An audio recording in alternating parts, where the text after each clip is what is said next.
Welcome back to the Tiga Tactics Podcast, a show about self-defense for civilians by civilians. We discuss all things personal protection, including martial arts, combat sports, and street combatives.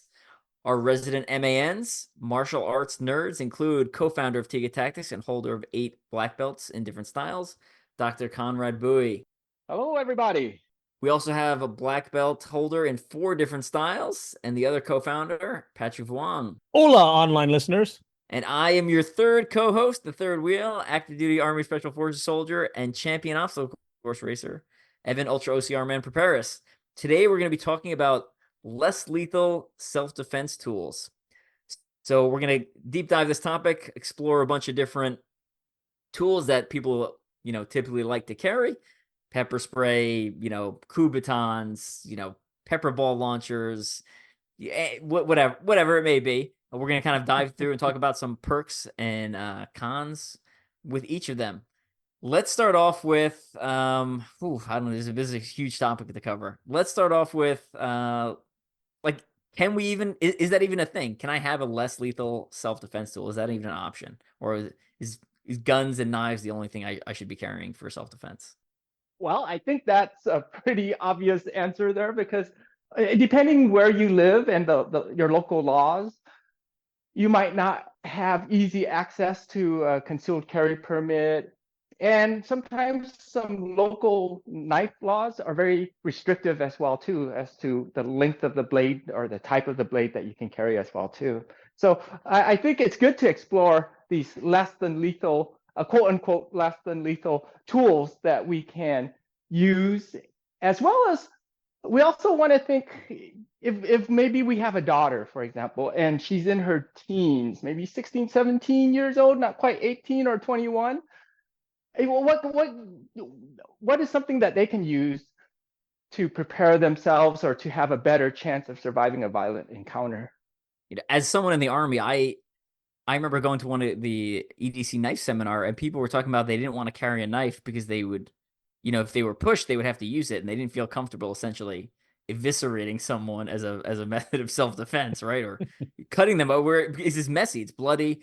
And I had never considered, it was kind of weird. I'd never considered that because in my job, everyone had already cleared that mental hurdle.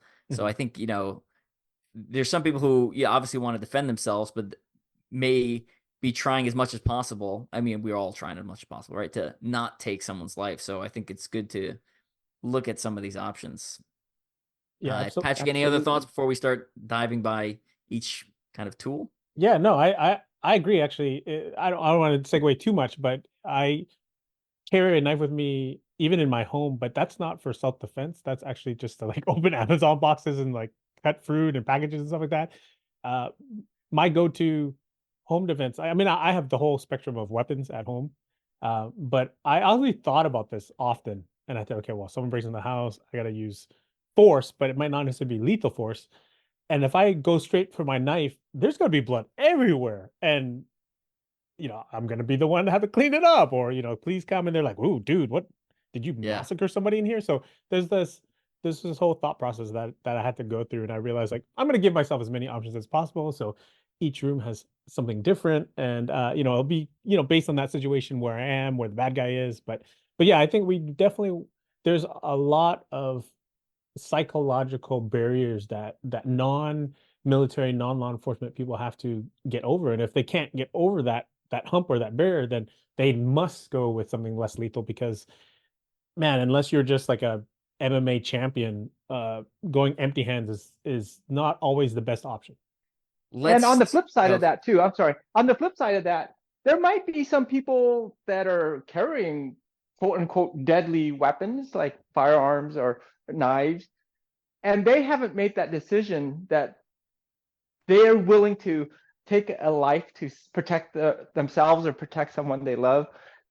And if they haven't made that decision beforehand, they could freeze, and then now you're wrestling for your tool, your weapon, and you could lose that completely there. And so whether you make that decision that you choose, hey, I'm not willing to take someone's life, so I'm not going to carry this, or I am willing to take someone's life, I am going to carry this to save my life or someone I love.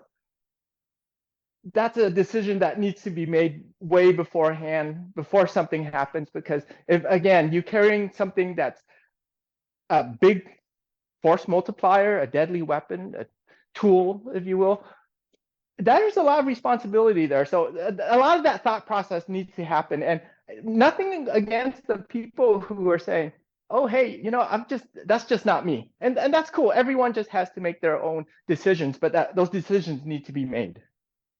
All right, so let's start talking about the individual, like your actual choice of tool or weapon here, right?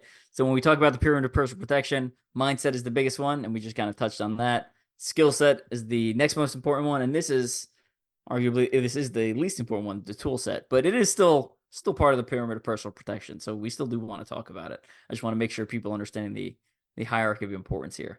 So I'm gonna go with range. We'll start with the closest ranged weapon, specifically with one I see a lot of females carry, which is essentially a self-defense keychain. I'm gonna call it, right. So talking kubotan, we're talking like, I don't know. They have ones that look like cats with like pointy ears. They have one that looks like a ring with like a, it looks like a plastic version of like feminine brass knuckles, I'll call it. Let's talk about positives and negatives of striking weapon keychains. I've found that, not to generalize, but I found that people who go with those type of, funky looking or fun looking knuckle dusters, or even kubotans, I find that people who carry those aren't actually trained at all to use them, or not trained at all completely. Like no martial arts training, no self-defense training, no combative training. And it's kind of like their false sense of security. Like they get this because, ooh, and look how deadly this bunny has, really sharp ears, and I can use it to beat somebody with it, and I don't know. I don't know why, but people who do not train tend to fall into that marketing trap of like, hey, look, this looks really cool and deadly. I'm going to get it, but it's not going to kill anybody. I always say, you want to stack the deck in your favor as much as possible. Knuckle dusters, kubotans, all those things are great to have, but the people who tend to buy them aren't the people who train or train with them. You know what I mean? Yeah, I concur. Most of the, like, if you talk to someone who has one of those and you ask them like, have you ever actually like hit something relatively hard with it, like a tree, or even like a watermelon, something that like just feels what it feels like in your hand? A lot of them are like, no, I don't. No. It's like, well, it might hurt you more than it hurts the other person, right? Like some of those things have like sharp edges on the inside, and some of them don't disperse the force properly through the palm. And then you also, right, if it's a striking weapon, you have to get really close to the person, right? And you have to, like we've talked about in all the EDC knife courses, you have to be able to access it, right? So if you don't have the basic skill set to be able to access that tool, you're not going to be able to employ it. And if you don't train any striking, your ability to effectively strike someone with it is probably not going to be very good. So right. Yeah, the thing about those tools or even gadgets, if you will, I think, and I hope our listeners don't fall into this category. Some people buy it and they clip it on their keys, or they put it in their purse. It falls to the bottom of their purse, or they put it on their keys, and it almost becomes just like a keychain, basically, like a literal keychain, and they're not really training with it. It's not easily accessible, and they don't have the skill set to go along with it. And just like what you mentioned at the beginning, we've got to have that mindset, that skill set, before we really lean into our tool set. So if we do go and buy something like that, and I see nothing wrong with it. There's definitely disadvantages, like what you said.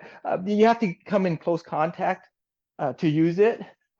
You also, if you're going to use any of those gadgets, you've got to be willing to use some force with those tools. And so what you also mentioned, Evan, you've got to train with those things. You've got to be able to apply enough force for it to change somebody's attitude. And then, of course, you got to pressure test it on maybe a hard surface and see if it'll hold up. It might fall apart and break, or or like what you said, there might be sharp edges that end up cutting you and cause you harm as well too. So again, I don't want to discourage anyone from getting any type of tool that they feel they're comfortable using. It's just important to take that step back and look and see if it's something that you're willing to use, you're willing to do some training with, and you're willing to put it in a place where it's easily accessible as well too. You nailed. So I'm gonna give people a quick sneak peek of my book that should be coming out in the next 2 months. So essentially, Run If You Can, Destroy If You Must is the kind of working title I have, but it's essentially Tiga Tactics Runner's Guide to Self-Protection. So I talk about a lot about running and runner safety. And when I look at the tool set portion of the book, I use 3 criteria to examine if it's a good tool. And essentially, is it effective? Is it accessible? So you just touched on both of those. And I think you actually touched on the third one too, which is it convenient, right? So if it's not convenient, you're not going to carry it. And then, like you said, Conrad, it ends up at the bottom of someone's purse or in someone's glove compartment or, back at your house, and then it does you no good because you don't have it when you need it. So that's kind of how I look at all these different self-defense tools through those 3 lenses. And it'll be different for each person, right? Like the convenience for one person may not be convenient for another person. And, with striking weapons, again, is it effective? Again, like you mentioned, you need to have a baseline of skill to be able to employ it effectively. All right. Any other kind of closing thoughts on the self-defense keychain striking small implement tool thing? From being that I'm a knife nut and I'm really into designs of tools, one of the big flaws that I see in these types of keychain, knuckle duster gadgets is that there is no, you mentioned it, Evan, actually, is there's no palm reinforcement.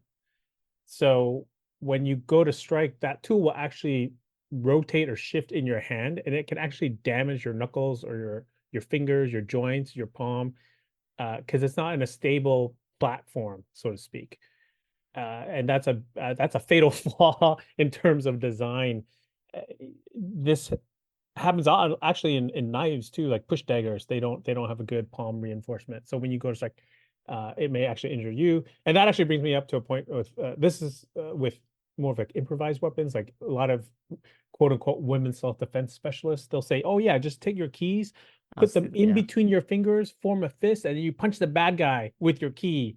And that tears what little hair I have left out of my head, because I always say, okay, all right, go ahead, put the keys in between your fingers, form a fist, and then punch something really hard and see what happens. 9 times out of 10, that key shifts, and number one, it does nothing. You're basically just punching somebody with your fists. Number 2, it can actually go into the webbing of your finger and rip your skin, so you're actually doing more damage to your hand. So a lot of these people who say use this tool or put these keys in this fist like this, they've never actually pressure tested any of the things that they purport that they advocate or that they teach. Yeah, good stuff. All right, let's jump over to kind of we'll take a step back in range. So I'm gonna go with next item would be mace, pepper spray, all the different, there's different chemicals that you can buy for it, but kind of a general broad category of some sort of spray irritant. So mace, pepper spray, and then they have other ones with various mixtures. They have some that are like gels. They have some that are sprays. So we'll go with that. Whoever wants to take the chemical irritant topic. Yeah, I think we passed through quite a bit of ranges. That would probably be for a less lethal tool. Probably the longest range tool that we would have in that category, I'm thinking, because you can use, generally they work up to like 12 feet or so, and you do want to keep that range because it can, there's backsplash that can happen that can come back at you as well too, if you're a little too close, or if you're using it in a closed environment as well too, maybe in a bus or subway or something like that. That would be a negative, but the positive for that would be the range, actually. Yeah. Yeah. What else? Go for it, Patrick. Yeah, I was gonna say the pepper spray, OC spray, mace is a good option for people who don't have that close quarter combat skill. You know, people who've done a lot of training up close and personal, and they want to keep people at bay. Possibly older people. You know, obviously, I don't want my 75-year-old mother trying to do double leg takedown on a bad guy. I want her to stay as far away from the bad guy as possible. So, OC spray is a possibility for her. I know she does carry it. But what I told her is what I tell a lot of people, you know, a lot of our students ask is, you need to train. You know, the OC spray is not a magic wand. You just don't point, spray, and then the bad guy falls down and cries and stops attacking you. In some cases it does happen, in some cases it doesn't. I've, you know, again, Conrad and I have watched literally hundreds and hundreds of videos of real life violence, and sometimes those involve sprays, and sometimes they work great. It's instantaneous. Boom. Guy immediately clutches his face and walks away because he doesn't want any more of that. And in other cases, it does absolutely nothing, and the bad guy just bowls over the defender. And so there are pros and cons. It is a chemical, and so chemicals are affected by the environment. So number one, wind, as Conrad mentioned, can blow back in your face. Two is rain. So if it's raining, it'll actually make the spray weaker or ineffective. And then there are, of course, there are a wide variety of sprays, and some are much better than others. So if you're going to get a certain type of spray, try to find a company that offers inert training spray too, so that you can practice that draw on that spray and keeping that distance. Yeah. I Or remember at the very least, I'm sorry, go ahead. the first time I realized that those chemical sprays they're an area weapon. They're not like necessarily a point weapon. Is one of my roommates' sister. They had, I think it was a squirrel in the house, and they tried chasing it out with pepper spray, and they ended up all getting like, you know, teary eyed, and they're coughing, and because they sprayed it at the squirrel to try to get the squirrel out of the house, and meanwhile they just basically like pepper sprayed their whole house. Right. So it was kind of a disaster. And at one point my wife had Kimber made like a pepper spray gun, which I liked. I liked the format of that, bet over like the ones that look like a Banaka, like the mouth spray. Yeah. I like the one that's shaped a little more like a pistol, because to me that's more, if you train with pistols, at least you have a lot of that muscle memory movement of drawing and like pointing it at the target, versus like using more of like that finger spray. So I like that pistol version. And when my wife had one, said she made about two, and test one of them in the backyard before she started carrying the other one. So yeah, that was what I was gonna say. If they don't make an inert version of the spray you want to carry, go buy two and practice on the other one. The other drawback would be also expiration dates. There are expiration dates to these things, so you've got to replace them from time to time. Yeah, and you can. That's a good, to me. That's a good reminder to train, right? So like if they last 6 months or a year or whatever it may be, right? Like every time there's a new expiration date, you use the old one as a training tool, and then you replace it with the new one, and you basically continue doing that. But so it's a continuous investment. You got to keep buying. It's not a one-time purchase thing. That's good for the rest of your life. Right. And also another drawback would be collateral damage as well too. Just be careful that it's not splattering onto some innocent person as well either. So that's something else to consider. And I would recommend, there's courses out there. Take courses if they're available. There might be some online courses as well too. I'm not sure. Tiga Tactics needs to make one, I suppose. But yeah, take some courses, something, so that you understand the positives and negatives, the distancing.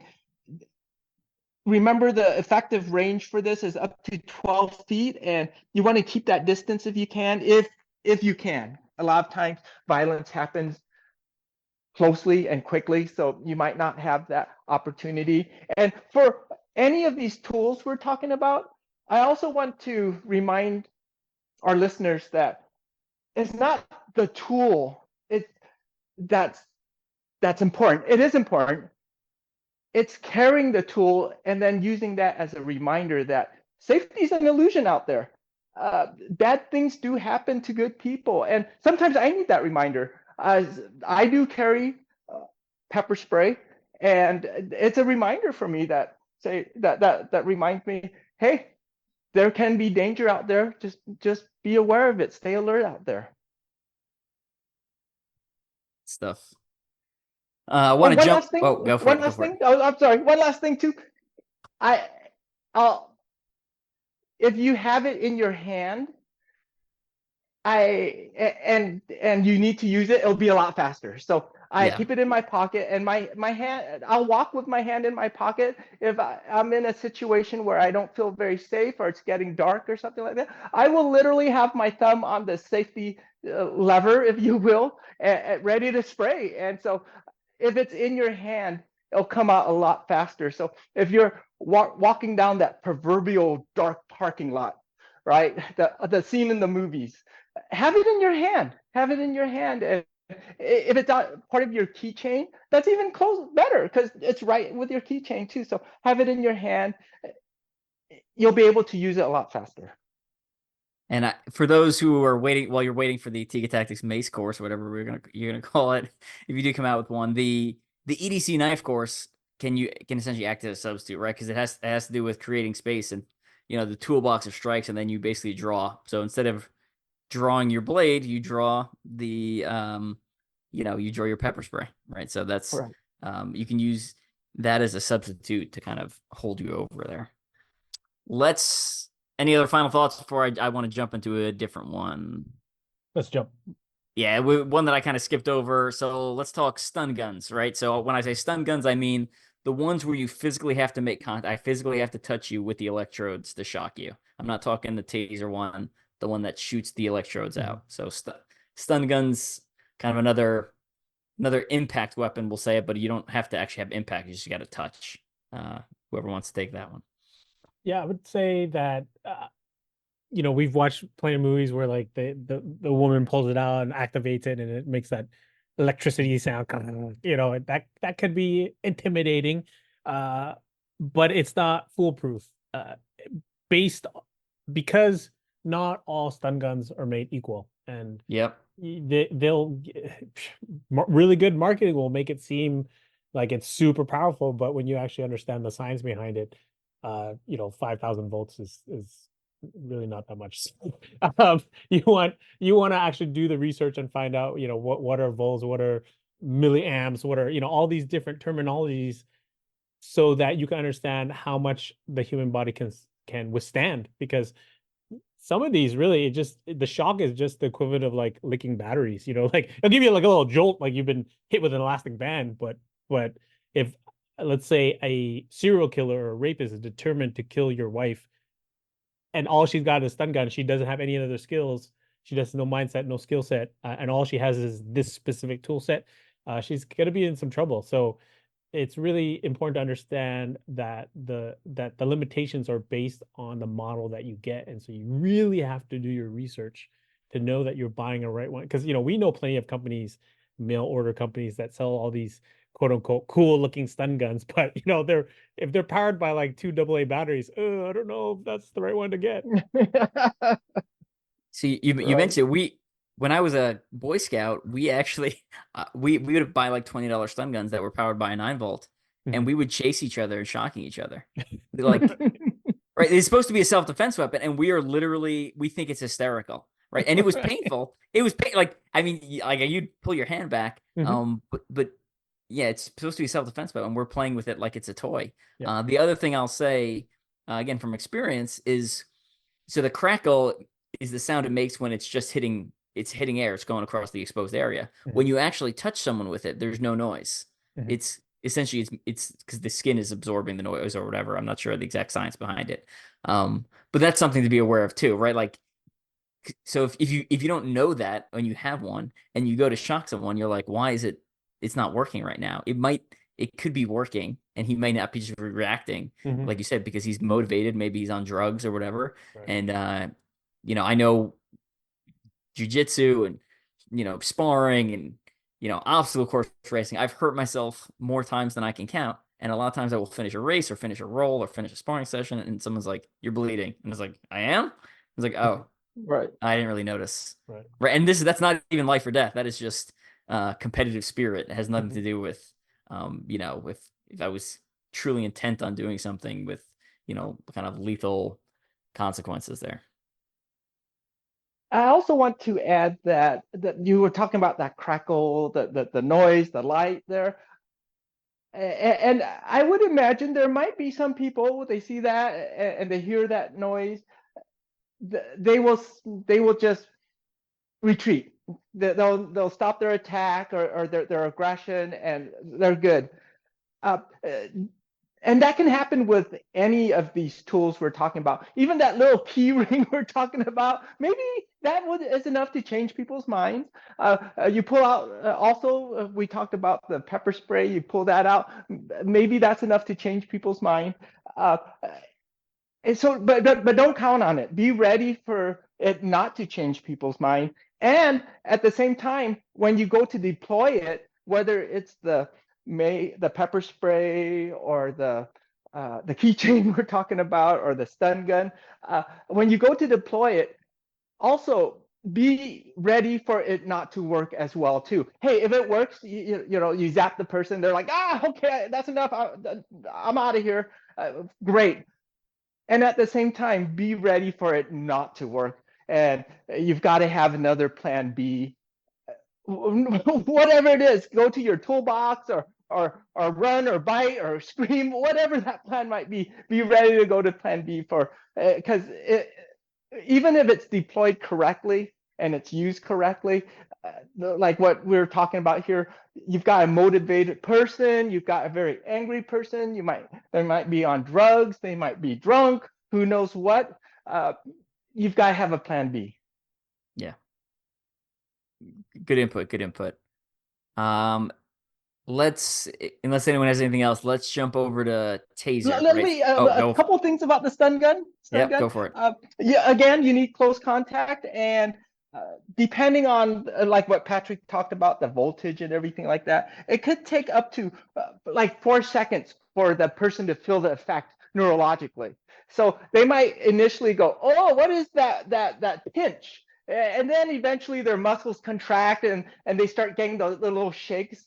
That could take up to 4 seconds. And FBI stats, a lot of violent encounters are over in 3 seconds. So 4 seconds is a lot of time in a violent situation. So just be aware of that limitation. Good input. Good input. All right, let's jump a little bit further back in range. So similar weapon, taser, right? So the one that actually, I know taser's a brand name, but that's what I always call it by, right? So you pull the trigger, the 2 electrodes fire out, it sticks into the bad guy's skin. There's a wire running back to your device, and then it sends electricity to them. And I know anyone's watched like police training videos or something that's seen people getting stunned and kind of like seizing up and falling over. Let's talk about those. All right. Well, what can you say? Distance is your friend, and just like the pepper spray, if you have distance, that's terrific. You might not always have distance because violent encounters can happen very closely, very quickly. So that would completely mitigate that kind of distance variable for you there too. The other thing is, it actually, you've got to hit them with both metal barbs. Right. It must hit their target for the device to be effective. So if one misses, there's no connection there, and so it's not gonna do you any good there. The other thing, heavy clothing. Or if it hits, I was gonna say if it hits a piece of his clothing, or like I don't know, maybe he's wearing a thick jacket or leather jacket, and or a motorcycle jacket that has like the plastic, something where it doesn't get through, or it hits his clothing but not his body. Yeah, keep going, comrade. Well, that's about it. These cartridges, the firing cartridges do have to be replaced over time, and they're expensive. Tasers are not cheap, the brand name stuff for sure. I've seen them fail too, or like people pull and absolutely nothing happens, right? So that's a concern. I know a lot of them you can fire the electrodes out, and then as like a backup, it turns into like a close stun gun, so you can actually touch. You can touch with the actual gun as kind of a backup. That was my when So long story short, I was looking at a bunch of like less lethal options for like self-protection as far as like a church safety team would use. Because not surprisingly, a lot of people in the church were like, I don't feel comfortable carrying a knife or a gun. Nor do I really want to like kill someone in church, right? Like that's not really it's not really the precedent I'm trying to set here. Right. So we were looking at a lot of non-lethal stuff, and we considered all the options we were talking about. We've considered, right? The concern about mace, obviously, you're spraying in the congregation is getting, is now everyone. The 90-year-old woman who's in the pew behind is now blind and screaming, and it might have having a heart attack.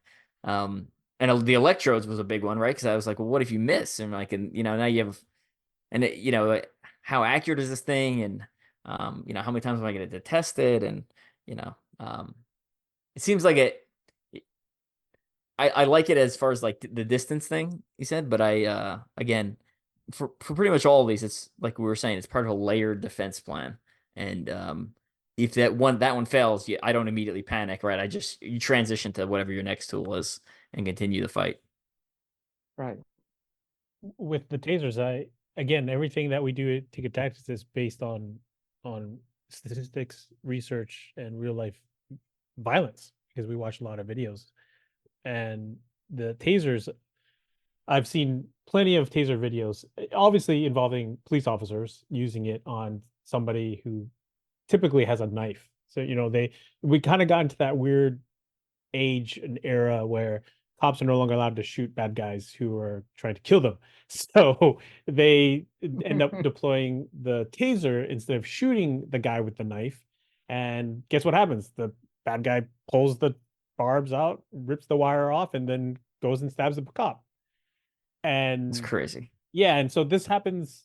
I would say I've seen an equal amount of videos. Half of them show very successful taser usage. The guy seizes up, falls down, and they arrest him. And then the other half of the videos are cops getting stabbed because the taser didn't work, whether it's due to clothing, whether the guy's high on PCP. And so it's almost a toss-up. It's literally 50-50. And if the guy were unarmed, then sure, I would try taser. Because if I miss, all right, okay, well, we're going empty hands, I guess, or I'll transition to my other weapons.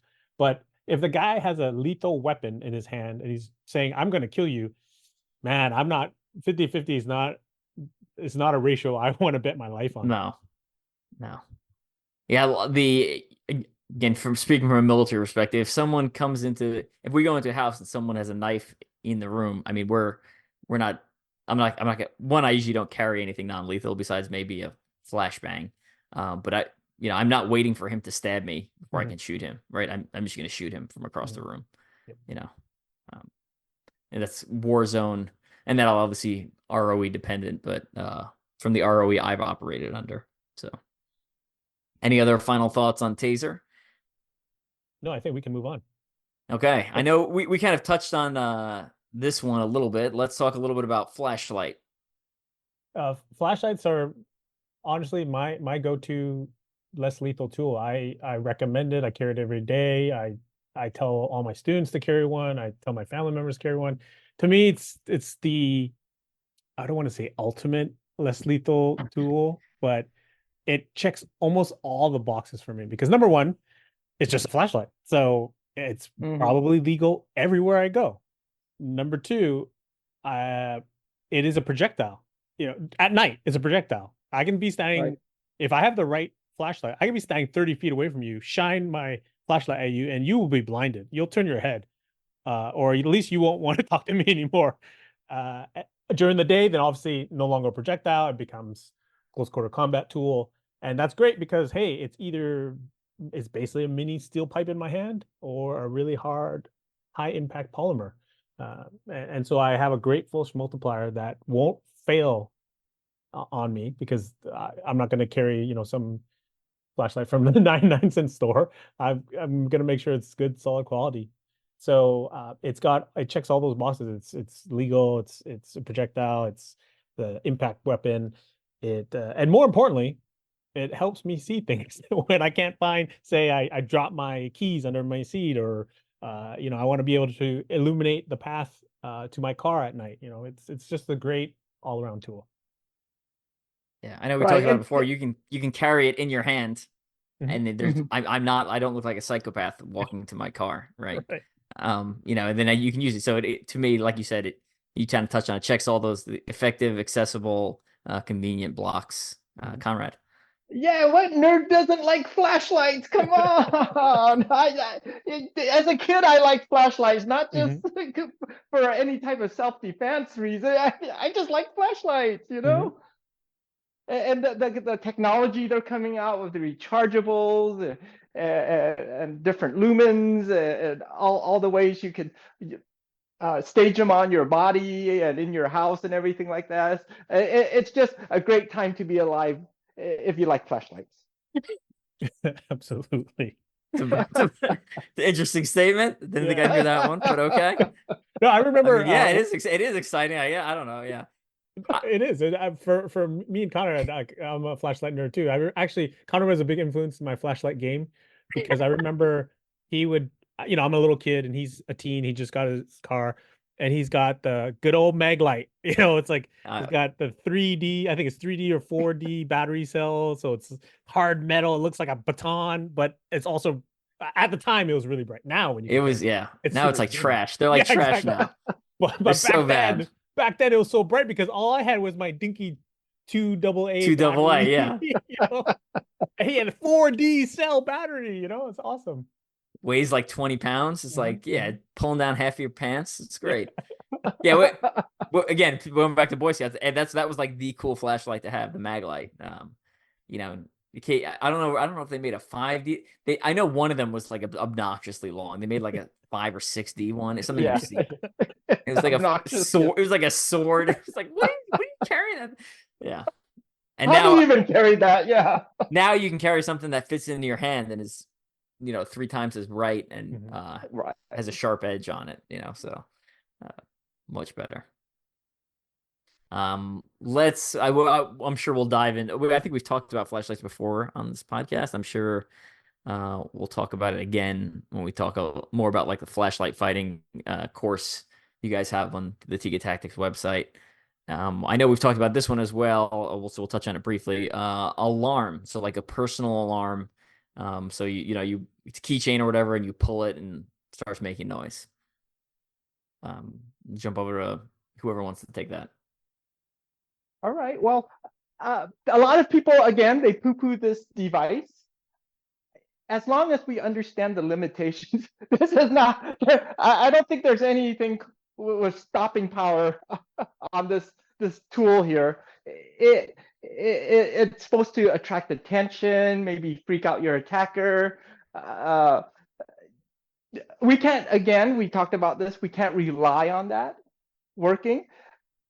And at the same time, I think if we're using this tool, again, if we're using it to remind ourselves and to have the proper mindset in our daily life, then I think that's the power of any of these tools, including this personal alarm. So is it effective? Yes, no. I'm sure it has helped people before, and I'm sure it has failed people as well too. And at the same time, if we're using it as a reminder that, hey, I've got to pay attention to what's around me. Safety is an illusion. I might feel safe in this park. I might feel safe in this mall. But this tool reminds me that I might not be safe. And so I think that's the power of that tool. Would it Yeah, be my first choice? Probably not. yeah, I like it as part of a layered protection plan. I like it as part of a layered, because then that's one less thing I have to worry. I don't have to worry about. You don't have to worry, or your spouse, or your daughter, or yourself, right? You don't have to worry about screaming in addition to fighting, right? Like now I can focus on fighting, and the alarm is doing the screaming for me. Um, when we went to college, they gave us all. It's like everyone, the rape whistle. They give you all everyone. They gave everyone all the freshman whistles. They're like, here's whistles. Blow it if someone starts raping you. And you're like, okay, right? So I gotta like take out my whistle while fighting someone off, or some woman has to take out a whistle while fighting someone off, put it in their mouth, blow it without the bad guy knocking it out of their mouth, and then continue to blow it until someone gets attention, right? The personal alarm, where a lot of them are like a pull string type thing where it goes off on that turn off mechanism is usually a little more complicated. It seems like a much better option than the whistle. The whistle is obviously a lot cheaper, but again, you pay what you get. You get what you pay for there.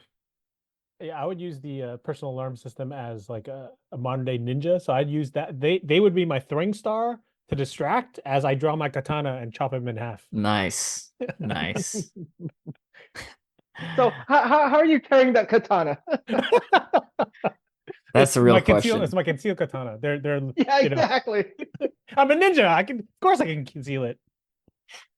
Have you ever seen? There's a drawing of. Do you remember when Wonder Woman came out and she had the sword? She went to like the fancy thing and she had the sword running down the center of her back. Mm-hmm. Yeah. Mhm. Do you remember? Someone drew a picture of like, well, where is the sword going? And it's like a see-through sketch of like essentially sandwiched between her butt cheeks of the sword going all the way down, right? Because it's in her back of her like her nice dress, and it's like Yeah. where that's got to stop someplace, right? Yeah. Like people's backs and butts aren't like a smooth line, you know. Right. It's like you did not think this through, Yeah. DC, and that's why DC's movies don't do as good as Marvel. Very true. One of many reasons. All right, I got one more, and then we'll open up to you guys if you have any additional ones. So I'm not sure if you guys have any experience with this one. I do have some experience with this, and this is I'm gonna call it a projectile launcher. So the company I specifically thinking of is called Byrna. They do pepper balls, but then they also do essentially it's just a metal ball. It's like a metal ball with a rubber coating on it. So essentially, it's a non-lethal or less lethal. Well, actually, Patrick, why don't we use that as a touch point to talk about non-lethal versus less lethal? But essentially, it's a less lethal launcher. Yeah, So I like go to for it. use the term less lethal because almost all of these, except for the personal alarm, they could all eventually become possibly lethal. I'm thinking, like the flashlight, it's a little steel pipe in my hand. If I bash you in the brains enough times, it could kill somebody. So I like to use the term less lethal because there's always a chance that it could turn deadly. But in terms of the the projectile you're talking about, I think those are great options. One of my students, one of my college students, she has that. It's kind of like she wants to get a firearm, but she's not quite ready yet. So she has a knife, she has a flashlight, she has other tools, but to get to projectile, to get to like powder burning projectile, she's not quite ready yet. So she has one of these. Basically, it's like paintball, but it doesn't explode. Right. And So I think it's a great option. If Yeah. if you do the training and you set it up, obviously you might not be able to. You've got to be able to figure out where to carry it on you, how to draw it effectively, and do that practice. Pressure test it. Yeah. So I actually own the pistol version, and I own like the submachine gun version. Because the submachine gun one's just just awesome looking. I love it. So because I've personally used it, some of the benefits. One, I really like. I like the less lethal version. The way my house is situated, if someone broke through my front door or my back door, I would have to shoot towards my kid's room, and my son's on the has a floor bed. My daughter is in essentially a bunk bed, right? So my kids are split on elevation. So I'm not going to fire lethal rounds in that direction. It's just not an option. I'm not I'm not rolling those dice, risking those odds. It is. So I have not shot myself with it because it looks awful. I've watched a bunch of videos of people shooting things online with it, and when they shoot those like gelatin dummies that they use on like Mythbusters and Deadliest Warrior, like when you shoot it up close with the Byrna, it lodges into the skin, like it goes in to like the gelatin and stays in there. Yeah. So it looks pretty painful. I think I don't feel comfortable. The pepper ball ones, I'm not crazy about. I just don't think I think the delay for them to be effective is too long. Essentially the metal balls with the rubber coating, I think would be a very strong deterrent. And again, part of a layered self-defense plan. But that's my long range stuff. As someone closes in, then you can switch to other things. Things that I like about it is you can leave it with the CO2 in and it unsafe. And then when you pull the trigger for the pistol on the first round, it punctures the CO2 cartridge and sends the first round immediately. Right. So it's a single pull. I do like that. The trigger is super heavy. So if you're used to pulling competition triggers or even just a regular rifle, a handgun trigger, it's a heavy pull, especially on that first one when it punctures. I think it holds about 7 rounds, so not bad. You can carry obviously additional mag. I like that it has a lot of the same mechanics as a pistol, right? Which I've trained on a bunch, so that feels very comfortable, feels very natural to me. I like that I can carry it someplace while we're traveling and not have to worry about crossing state borders and be worried about the legal laws. I like that I can, if we're going someplace it's not allowed, I can leave it in my car and I'm not worried about leaving a loaded gun in my car unattended with just the doors locked, right? Like someone steals my Byrna, like I'll be okay with it. I'll be fine. So the pistol one I basically use for travel, and then the submachine gun one, that'll be more my home defense one, which also has a flashlight attached to it. Again, that's my first projectile weapon, and then the pulling the trigger is the second projectile weapon. And the TCR, I think it's called, the submachine gun version. The first trigger pull punctures the CO2 cartridge, and then you have to pull the trigger again to send the first round down range. And that one I think it holds 15. As far as accuracy goes, not right, like good inside my house. If I'm shooting outside, not recommended, right? Like I will shoot at stuff in my backyard. My backyard's not that big. Maybe, 20 feet away, I'm watching the balls curve, right? Anyone who's played paintball is familiar with that, right? Like when you see the ball curve, you can see the rounds curve. I also like that I can train, I have 2 kids. I don't have time to go to the range. My bunch of my friends go to we're going to the range. We'll be there for like 6 hours. Like I don't have 6 hours to kill, man. Like an hour, I squeeze an hour in, 2 hours maybe. Yeah. I like that I can take that stuff, go into my backyard. I live in a fairly rural area, at least my backyard is, and I can shoot in my backyard and get some trigger time without actually having to go anywhere. So those are all benefits. I really like the product. I think it's great. Again, part of a layered self-defense plan though. I think this was the best when I was researching like church safety security. For me, this is what I thought was the best, less lethal option. And again, because if I hit an elderly, like it curves and I hit an elderly woman with a Byrna round, like, is she going to be really upset? Yeah. Is she going to live? Probably. Right. So, versus, and I'm also concerned with like, anytime people who are not highly trained are carrying live firearms, I honestly think that the probability of them accidentally shooting someone or shooting themselves is higher than the fact that the probability of them having to shoot someone who's a threat. So, just some of the aspects I think are positive about the Byrna. It has its limitations though, right? It is, but yeah.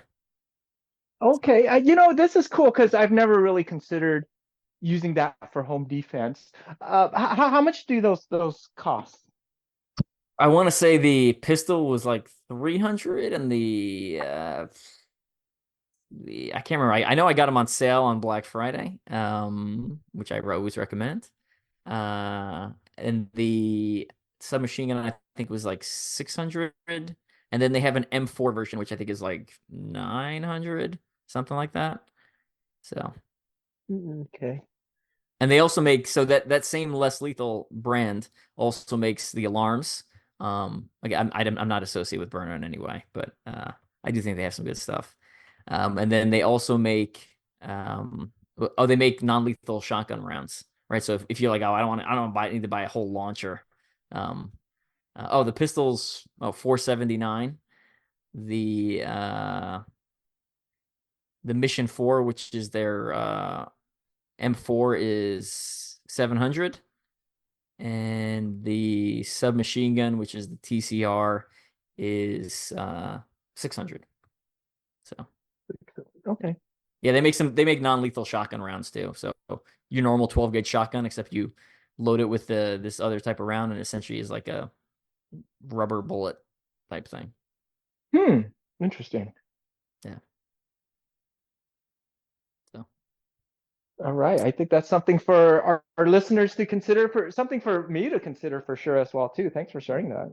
yeah. Also, but not the most cheap, it is expensive. That's like kind of the biggest. It's honestly that's the biggest drawback, and then range is the other biggest drawback in my opinion. But it does still provide significant standoff, right? I mean, I can,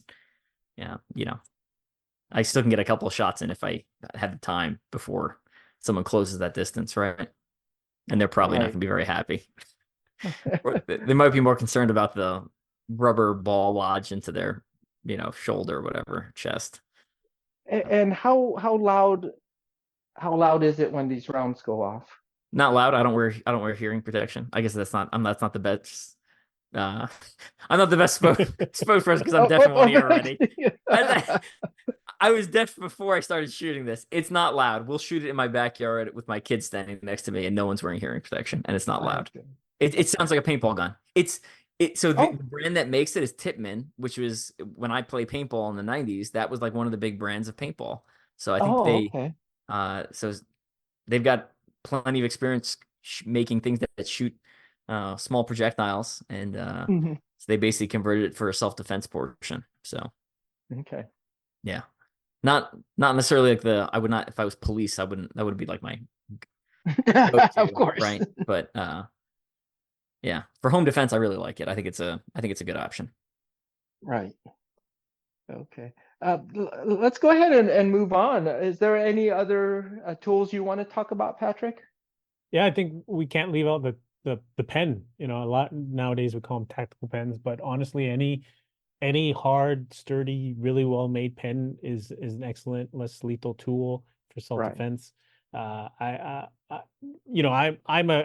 gear whore, and I'm into Tough Rider and Surefire and all those $100 pens, but you don't need to go that expensive. A good old metal zebra pen would work really well. Those are 20-30 bucks. But even cheaper option is a Sharpie. Get like the super fat Sharpies. That's made out of extremely tough plastic, and it's innocuous. Everybody knows what a Sharpie is. So if you're carrying it in your hand, or you took it onto an airplane, they probably wouldn't even look at it twice. And yet, if you smash it into somebody's eye or somebody's throat, it would definitely change their behavior, I think.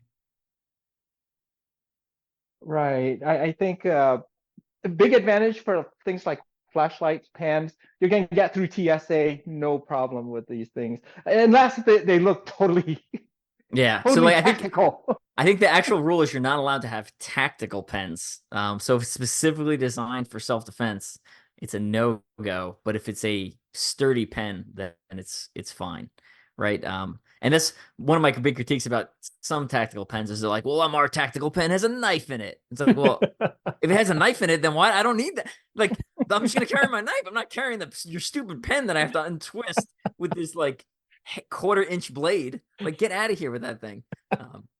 Right. Just be careful of which one you get. Our pen course talks about different types of pens and things like that, the pros and cons of the designs and everything like that as well. So just be careful of what you get there. Again, you're in close contact, that's a negative with the pans, and you've got to be willing to use some force and authority with this tool as well too, because it's small and it takes training for you to deliver some serious force and power to dissuade an attacker from continuing their attack. Yeah, I like pens as a carry tool. Right. Again, marks all the accessible, convenient, effective in my book there. You might actually use it. If anyone's paying attention, right? If anyone's paying attention, I'm pretty sure Conrad just let some information leak ahead of time. You can go back and rewind the podcast about a minute or two. Yeah, it's coming. And we'll talk more about that in a later episode, I'm sure. I'm sure. Anything else? Those are the big ones I had. Okay. I've got canes. If you're older, or even if you're not older and you're walking around with a cane, rarely will you be harassed or questioned. Why are you carrying that thing? If you're on an airplane, they'll actually help you with your luggage if you got one of those. So there's a lot of benefits with canes. Canes, if you train martial arts, if you train Filipino martial arts, if you train Japanese or Chinese martial arts where there's sharp staffs and things like that, it translates very well to any of those systems. I think a cane is a solid alternative, a solid choice. if you will, and it needs training, just like any of these other tools. It needs a lot of training to be effective. I think canes are awesome. And something you've posted about in the past, Patrick, that's similar to a cane. And what's Umbrella? that?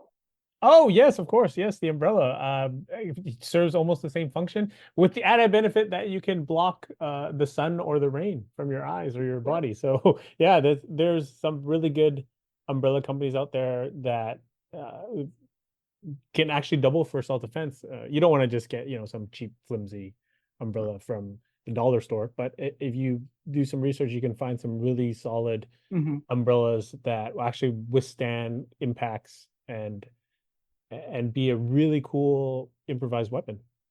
Have you tested the umbrella that's also a lightsaber? That's my question. That's my I have not, and I want to. I definitely want to. But I do have the unbreakable umbrella, and yeah, I've I put it between two steel chairs and I stood on it and it didn't bend. Well, it bent. Oh wow. It bends to my weight, but it didn't fold. You know what I mean? It retained its shape, so it was pretty impressive. Yeah. I haven't gone down the deep dive of umbrellas yet. Although that does make me think of the movie Kingsman, so that is exciting. I did go down the deep dive of canes at one point for a couple of days, and the website that I kept coming across was Cane Masters, which apparently makes like very sturdy canes.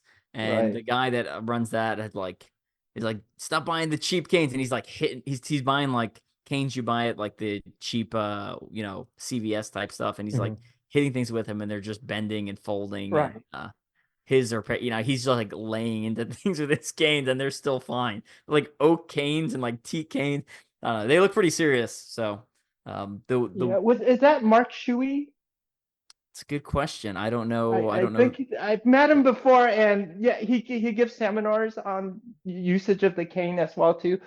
He's not the only one teaching, but there's many teachers out there teaching. And again, if you train in some traditional martial arts, you can translate a lot of the staff techniques over to the cane as well too, as well as FMA FMA type of weapons too. Yeah. I know the Tonfa will transfer over to that traditional Japanese weapon. Just the way just shape by itself, but yeah, FMA definitely. So, all right, I'm out of talking points. Anyone else? Yeah, I think we covered the major, tools in this genre. So, yeah, just one last thing, just to be a little more complete. There's these mini batons that flick open and become basically metal eskrima sticks. I'm not sure about the legalities in most issues, places. It's very iffy if you can have one of those, but if it's legal where you're at, that's an option as well too, especially if you train FMA. My goodness, it's right there. Side note, I bought one years ago for an Iraq deployment. Lost it, couldn't find it. I've been searching for it since I started training FMA, and I found it 48 hours ago in the bottom of one of my bags. And I was like, I've been looking for this. I was really excited. Is it a telescoping one? Yeah, it's like it's not an ASP, but it's an off-brand ASP. It's like a cheaper version, but I mean it's still metal and it still hurts. So yeah. Awesome. Yeah, you definitely don't want to take one of those off your dome. So yeah, they're as far as I'm tracking, most places they are not legal. That's what I'm right. But again, please check your local state, and then make sure you check your city laws too, because a lot of times city laws will be different than the state laws, or sometimes they'll be more restrictive, especially for like, obviously the East Coast cities. That's even more prevalent, and West Coast than center of the country. Right, and one more, I guess, caveat, and one more statement would be, we're not, even if it sounds like we're endorsing a certain tool or a certain company, we're not endorsing any tool, any company. We're just giving you options. Yeah, absolutely. But if there's a company out there that wants to endorse us, hey, all of a sudden we will talk about Cane Masters every episode. We'll be endorsing. You just let me know, Cane Masters. Okay. Final shout outs we want to give. Patrick. Wow. To be honest, there's so many uh there's so many companies out there who let me review so many of the cool stuff that we talked about. So I don't want to exclude anybody, but if you follow me on Instagram, you'll see some of the stuff that I've reviewed. Some great, excellent companies, whether they're here in America or North America or overseas. Uh, Check it out. Do your own research. That's what I would say. Good. What about any upcoming stuff that we need to talk about, Tiga Tactics wise? Yeah, well, maybe you should talk about it because on August 18th, we'll be having the combative conditioning webinar, a 1 hour live event co-hosted by you, Evan. Yeah. So that's the physical fitness, combative conditioning, physical fitness and peaking for martial arts. So I'm gonna be talking about again principle-based stuff that you can use to improve your fitness for martial arts and for combative situations. So a lot of it, I'm not gonna be giving you lists of exercises. Just be talking about, here's how to set things up. Things are taught in groups of threes, just like all of other Tiga Tactics stuff. And it's, you can use it for whatever sport you're doing or whatever martial art you're doing now. And then as you go and change topics in the future, you'll be able to take a lot of those lessons and just transfer them right over, right? This is stuff I've been an obstacle course racer for the last 10 years. I just hit my 100th podium a couple of weeks ago, right? So that's kind of like a Yay. ludicrous ludicrous accomplishment that when I tell people, I actually usually don't tell people because it's embarrassing. It's like, shouldn't you have been doing something else with your life instead of running around obstacle course races all weekend? It's like, yeah, maybe. But so Let me just I use a let lot me of just lessons. add something to that. Yeah. That just is an insane amount of competitions because that just takes so much time to train for, so much money to travel to and to compete in each of these. What a labor of love. Well done. Bravo, Evan. I don't know. It's very difficult if you don't compete. It's hard to understand the level of commitment, the time commitment, as well as the financial commitment to be able to do 100 competitions of anything. So well Right. done. And I mean, obviously I did a lot more because I didn't podium at every single one, right? So I don't know how many I did. Wow. It was a lot. Wow. But I managed to turn it into a business on the side. And then I had a bunch of really nice sponsors that have helped cover, taken a lot of that financial cost off me. Although the training Awesome. is substantial, right? Yes. So anyway, I use a lot of those lessons. And before I got involved in obstacle course racing, I used to do other things: marathon running, triathlon. I did natural bodybuilding for a while. I did some powerlifting. It basically bounced around with all these different sports. So I've seen a lot of the same principles cross over multiple sports. And Cool. then, those same principles I've applied to martial arts to make myself better at martial arts, right? So the same principles kind of carry all the way through. So that's where I've pulled the lessons learned from. I'm also a National Strength and Conditioning Association certified personal trainer. And I've written about 8 books on obstacle course racing or related to obstacle course racing. So I used a lot of that knowledge to come up with this course for everyone. And I will be running through a lot of those things, sharing them with you that you can use. It'll be awesome. Please check it out and, share it around to get more people. The more people we have attending these stuff, the more kind of traction we get, the more consistently we'll put out content like that. So Absolutely. Well, I for one am excited, so I'm looking forward to this. yeah, and then also Dragon Fest. Someone want to talk about Dragon Fest? Patrick. Yeah, Dragon Fest is the biggest martial arts convention on the West Coast. We will be exhibiting there, and it's for a great cause because it benefits the Martial Arts History Museum. So it's a cause that's really close and dear to us, and we're going to be there meeting celebrities, talking to other martial arts instructors, and it's just a really cool place to hang out.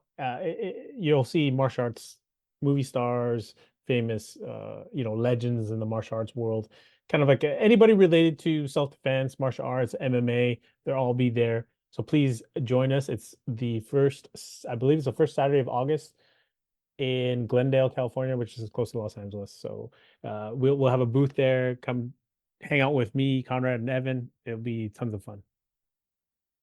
Right, and we have special surprises for everyone. So come on by, let us know who you are, tell us how you heard of Tiga Tactics, and we'll have a gift for you. Ooh, I'm excited. All right. Thanks for listening, everyone. Please continue to spread the podcast around, share it, tell people to listen, share it on your own personal timelines, share it with your martial arts gym, share it with any social, like Facebook social media groups. Let's get some more listeners going here, sending us that positive feedback to continue to produce episodes. And we will see you in the next time. All right. Thanks, everyone. All right, thank you. Have a great one, guys. Be safe.